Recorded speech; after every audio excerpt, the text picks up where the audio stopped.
Shalom buat saudara-saudara sekalian, warga GBKP dimanapun berada. Berikut kita akan membahas kembali diskusi bahan perpulung Jabu-Jabu GBKP untuk minggu ini tanggal 11 Mei sampai tanggal 17 Mei. Mari saudara-saudara kita mulai dengan membaca 1 Tesalonika 5 ayat 16 sampai 18. Ya, begini kata Tuhan. 1 Tesalonika 5, 16 sampai 18. Bersukacitalah senantiasa, tetaplah berdoa, mengucap syukurlah dalam segala hal, sebab itulah yang dikehendaki Allah dalam Kristus Yesus bagi kamu. Sampai di sini nih. Gimana menurut Do? Ya, ini sepintas saja ya. Sebelum membahas lebih jauh, ini perintah yang mustahil. Coba kita lihat pelan-pelan ya bahan tadi. Karena dalam dunia teologi ini disebut dengan judul 3 perintah yang tidak mungkin. 3 perintah yang tidak mungkin. Yang pertama tadi, meriahlah hati itu kata waripe. Bersukacitalah senantiasa. Tidak mungkin kan? Bagaimana mungkin kita bergembira sepanjang setiap saat? Ada nggak satu orang saja manusia yang bergembira setiap saat? Enggak lah. Nggak ada. Jadi ini perintah yang mustahil. Kemudian perintah yang mustahil yang kedua, ertotolah kata waripe. Tetaplah berdoa. Nah, siapa yang bisa berdoa terus? Kalau ada seorang aja warga GBKP yang demikian, nggak ada. Ini mustahil. Dan yang mustahil yang ketiga, katakanlah bujur mandibata ibasiku gapanape. Mengucap syukurlah dalam segala hal. Bisa nggak kita mengucap syukur ketika pasangan hidup kita meninggal? Atau ada kejadian orang keluarganya habis. Keluarganya habis, waktu bencana dia tinggal sendiri dan dia mengucap syukur. Bisa nggak itu? Apa itu hanya mustahil lah, itu mustahil. Jadi dengan demikian bahan kita ini bahan yang mustahil. Tapi bisa. Di dunia teologi. Tapi bisa. Jadi kenapa dikatakan mustahil? Karena perintah ini melampaui kemampuan kita. Bagaimana mungkin orang sanggup bergembira senantiasa? Tidak ada. Bagaimana mungkin orang berdoa setiap saat? Bagaimana mungkin orang mengucapkan terima kasih dalam situasi apapun? Ketika dia ditipu, ketika dia dirampok, ketika anaknya dilarikan orang, ketika anaknya narkobaan, dia mengucap syukur. Nah, itu mustahil. Jadi menariknya ini yang harus kita bahas. Jadi kalau bukan karena bantuan Roh Kudus, tidak mungkin ada seorang pun yang sanggup mengerjakannya. Kalau hanya dengan kekuatan kita, ini mustahil. Tapi kalau ada yang menolong, mungkin bisa. Makanya di ayat 19 gitu ya nih, janganlah padamkan roh katanya. Karena memang hanya Roh Kudus yang bisa membantu ya. Jadi sepanjang sejarah manusia, tidak ada selain Yesus Kristus, hanya Yesus Kristus yang sanggup mengerjakan itu. Tetapi manusia tidak ada. Kalau misalnya tadi Paulus menyampaikan perintah ini, misalnya usahakanlah bersukacita, misalnya kan ada kata usahakan, itu mungkin. Usahakanlah bersukacita setiap saat, usahakanlah berdoa setiap saat, usahakanlah mengucap syukur. Kalau ada kata usahakanlah, mungkin kita akan terterima, kita akan bereaksi, oke lah, aku akan coba. Karena ada kata usahakan. Tapi karena tidak ada kata usahakan, karena langsung perintah, meriah hukurlah, artotolah kata waripe, ngatakan bujur ibasi ugapanape, tanpa ada kata usahakan, makanya ini pasti sulit untuk dikerjakan. Kecuali ada yang menolong. Karena itu sebenarnya ada satu pesan di sini, kita nggak akan mungkin mengerjakan ini tanpa pertolongan. Jadi nggak ada yang bisa memenuhinya dengan kekuatan sendiri. Jadi kita butuh pertolongan, ini yang mau diangkat di sini. Karena ya jadi sama seperti apa kan? Sama seperti pernah ada ilustrasi sekolah minggu. Kan ada itu kisah semut dan gajah itu kan. Ada semut yang sangat kecil, tapi punya cita-cita yang sangat besar. Dia melintas di jembatan kabel, jembatan gantung. Jadi walaupun semut ini kecil, cita-citanya besar, dia kepingin menggoyang jembatan itu. Dan dia memberitakan itu ke teman-temannya, bahwa cita-citanya menggoyang jembatan itu. Sehingga dia ditertawai oleh teman-temannya. Dia semut ya kan? Dia semut, bagaimana mungkin semut sekecil itu menggoyang jembatan itu. Tapi ketika semut itu membuktikannya, teman-temannya tercengang karena semut itu meminta bantuan gajah. Jadi dia cerita ke gajah, boleh nggak aku menumpang di punggungmu sambil melewati jembatan ini. Nah, ketika gajah bersedia melewati jembatan goyang itu, bergoyanglah jembatan itu kan. Lalu semut berteriak, aku berhasil menggoyangnya. Jadi kita nggak akan mungkin melakukan perkara-perkara besar tanpa bergantung kepada sesuatu yang besar. Karena kalau kita mengandalkan kekuatan kita yang kecil, nggak mungkin. Ini pesannya kan hari ini. Tugas yang berat ini ya. Harus meminta tolong kepada orang yang, kepada kuasa yang lebih besar. Jadi dengan demikian kan meriahlah kata waripe katanya ini kan. Bukan berarti kita setiap saat tertawa, dalam situasi apapun tertawa, dalam kematian orang yang kita kasihi juga kita harus tertawa. Enggak lagi menangis. Bukan begitu maksudnya. Maksudnya meriahlah kata waripe, hiduplah dalam pengharapan. Karena dengan berharap kepada yang besar tadi kita akan bahagia. Karena ketika ada sesuatu yang nggak seperti kita inginkan terjadi, karena kita mengandalkan dia, kita percaya inilah yang terbaik. Ya kan, mungkin anak kita nanti mau melamar sekolah, umpamanya nggak dapat. Dia kecewa, dia menangis. Menangislah ya kan, waktu saat menangis. Tapi karena kita orang yang berpengharapan, kita percaya bahwa mungkin tidak di sini tapi di tempat lain, gitu kan. Ketika ada orang yang gagal pernikahannya, misalnya hampir menikah ini kan, Permata gagal, ya kecewa lah, namanya nggak jadi menikah. Tapi karena dia orang yang berpengharapan, setelah dia menemukan pasangan yang baru dan ternyata jauh lebih baik, gitu. Jadi selalu ada pengharapan. Jadi meriahlah kata waripe, maksudnya hiduplah dalam pengharapan, syukurilah apa yang ada. Fokuslah kepada Kristus yang memberikan kita kepuasan yang tidak terkira. Kan itu maksudnya kan. Jadi ini diajak kita untuk berpikir lebih luas. Kalau ada kegagalan belum berarti hidup berakhir. Ada kematian di tengah-tengah keluarga kita bukan berarti Tuhan meninggalkan kita. Masih ada peluang-peluang yang lain memberi kita kebahagiaan kan.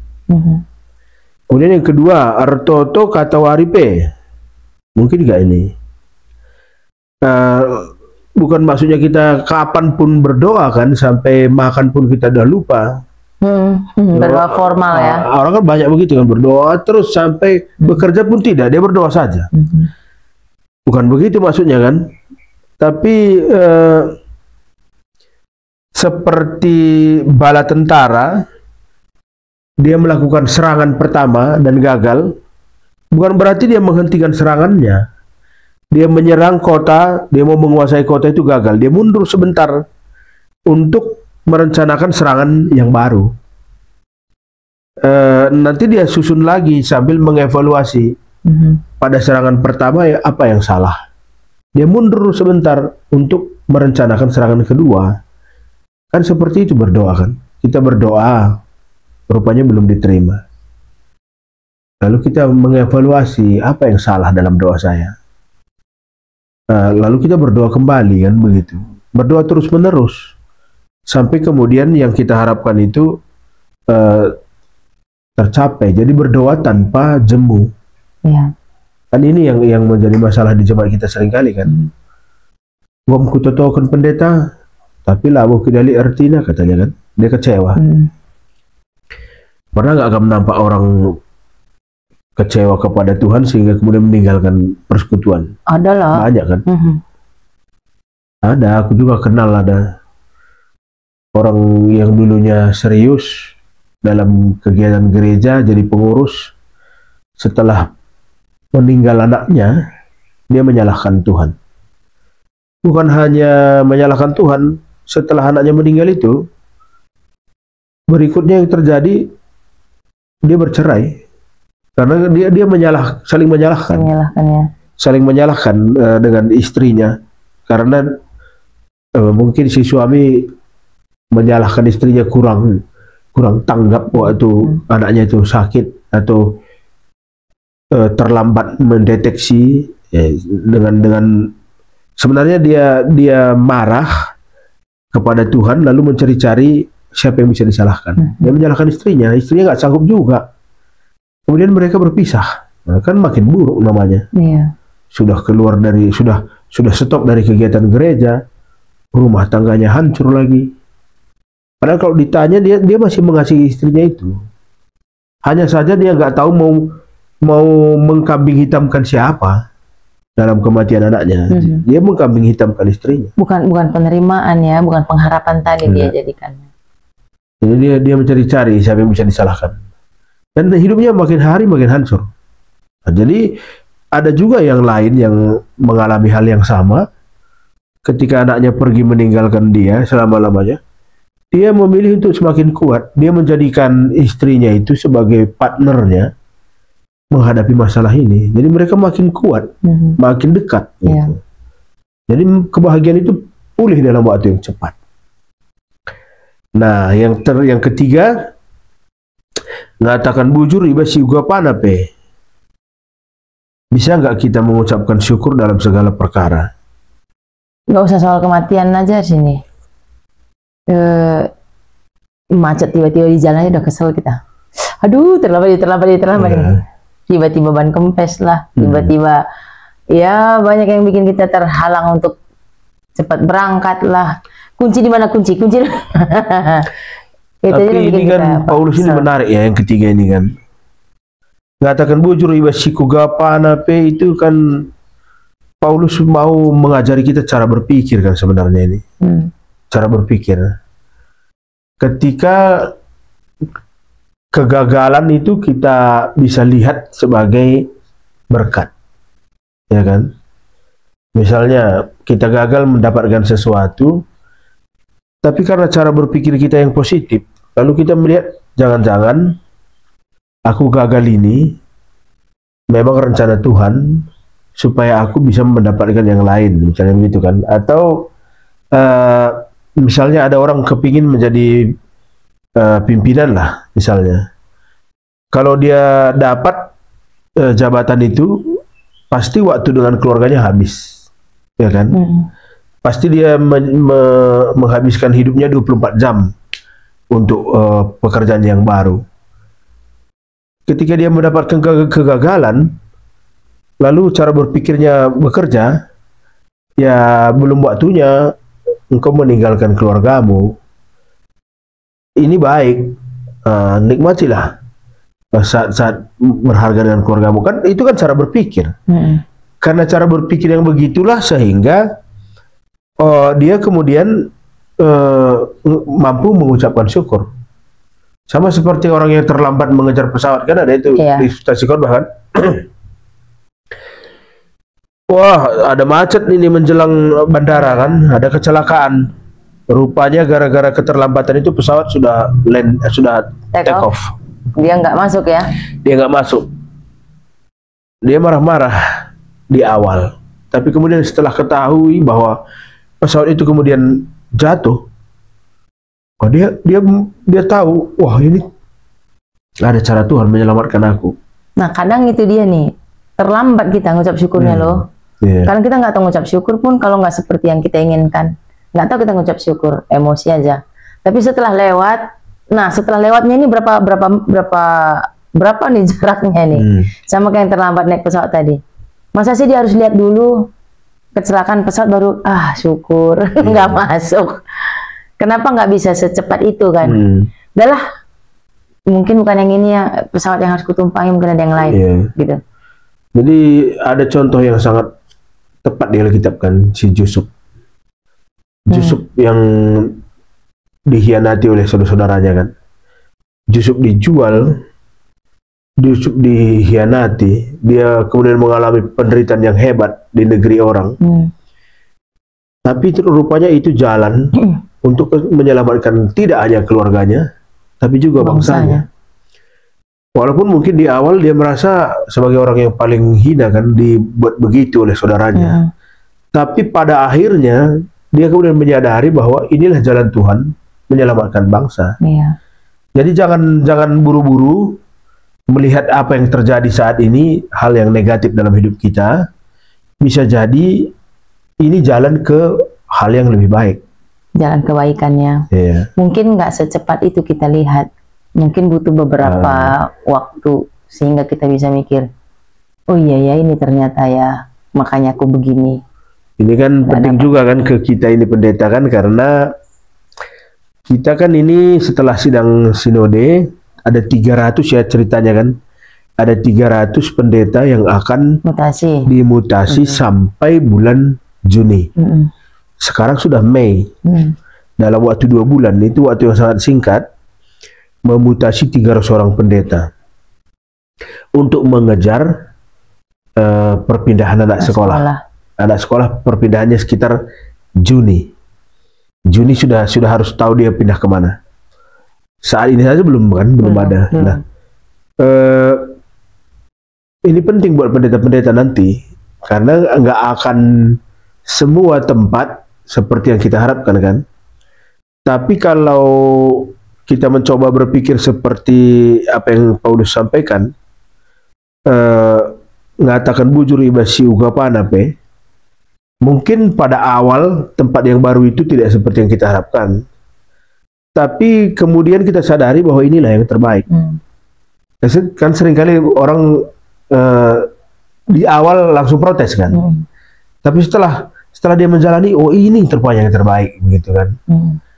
Kan disitulah nanti muncul rasa syukur, karena misalnya kan nggak akan semua orang ke kota kan gitu kan, nggak akan semua orang ke Jawa, nggak akan semua orang juga ke artinya nggak akan semua orang dipuaskan kan. Misalnya suami istri pendeta, nggak akan semua berdekatan penempatannya kan, atau ada istri atau suami pendeta itu pegawai negeri, ada nanti SK yang membuat mereka berpisah agak jauh.